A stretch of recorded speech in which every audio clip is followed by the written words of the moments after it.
nos dando uma série de dicas a respeito deste assunto.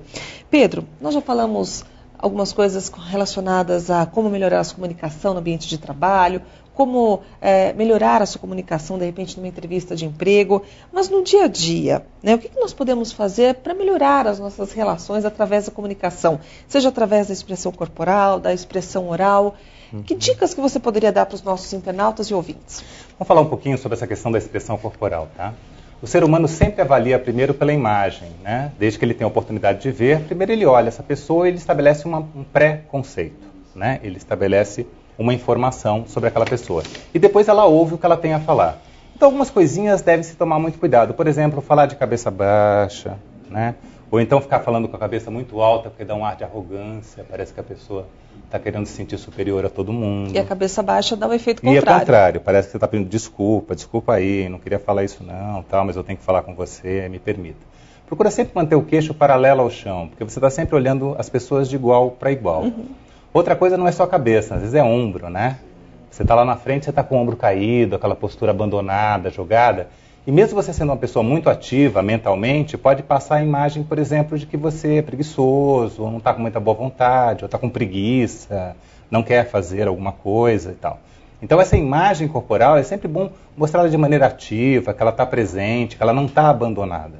Muitas vezes a gente abandona o corpo, né? Acha que é só o cérebrozinho que vai funcionar e a imagem vai responder. Não vai. Né? O seu corpo tem que estar alerta, tem que estar demonstrando boa vontade, demonstrando estar aberto para o discurso, né?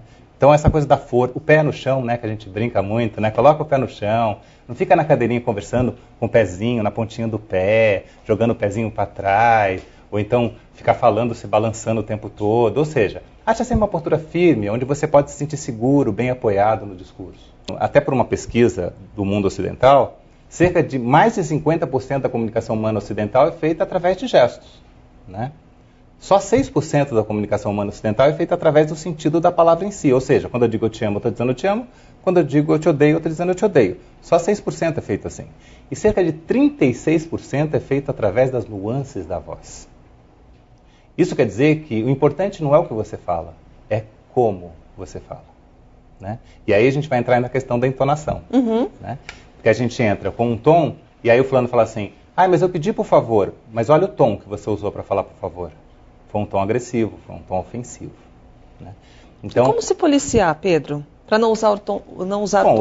Eu acho que primeiro pensar nessa questão de não basta só falar, eu tenho que deixar claro qual é a intenção da minha fala, né? E ouvir essa pessoa. Toda crítica pontual é importante, né? Aquela crítica que diz assim, tá tudo uma porcaria, essa não interessa, né? Aquela que diz também, tá tudo lindo, maravilhoso, também não. Mas interessa assim, aquela que diz, olha, você está com um probleminha ali do lado esquerdo, sabe, bem na pontinha do dedo. Essa é uma crítica pontual. A vontade de ser amigo, de ser parceiro, de ser companheiro, mas a sua maneira de representar está informando do outro lado outra coisa. Isso é terrível para a gente como ser humano, né? Saber que a gente está pensando numa coisa e transmitindo outra. Sim. E aí a gente volta novamente no autoconhecimento, na reflexão, no espelho, para entender como é que isso está acontecendo. De repente você grita, fala alto, passa toda uma imagem contrária do que realmente você é. E alguns detalhes interessantes também sobre essa história de falar uma coisa e demonstrar outra. O próprio pé também é muito expressivo, né? Claro. Às vezes você está dentro de uma situação, mas ele está apontando para fora. Os chamados gestos discursivos, né? Que são gestos de balancinho. Fulano fica falando balançando, ou mexendo o pezinho, sacudindo, ou seja, fica dispersando o tempo todo o discurso.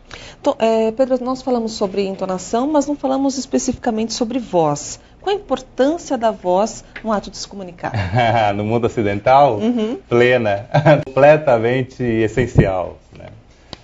Nós somos muito faladores e somos muito orais, né? Nossa cultura é muito oral. Ser oral implica, claro, um vocabulário que possa dar a dimensão do que você quer informar, mas também implica em tons, em nuances, em ritmos, em velocidades.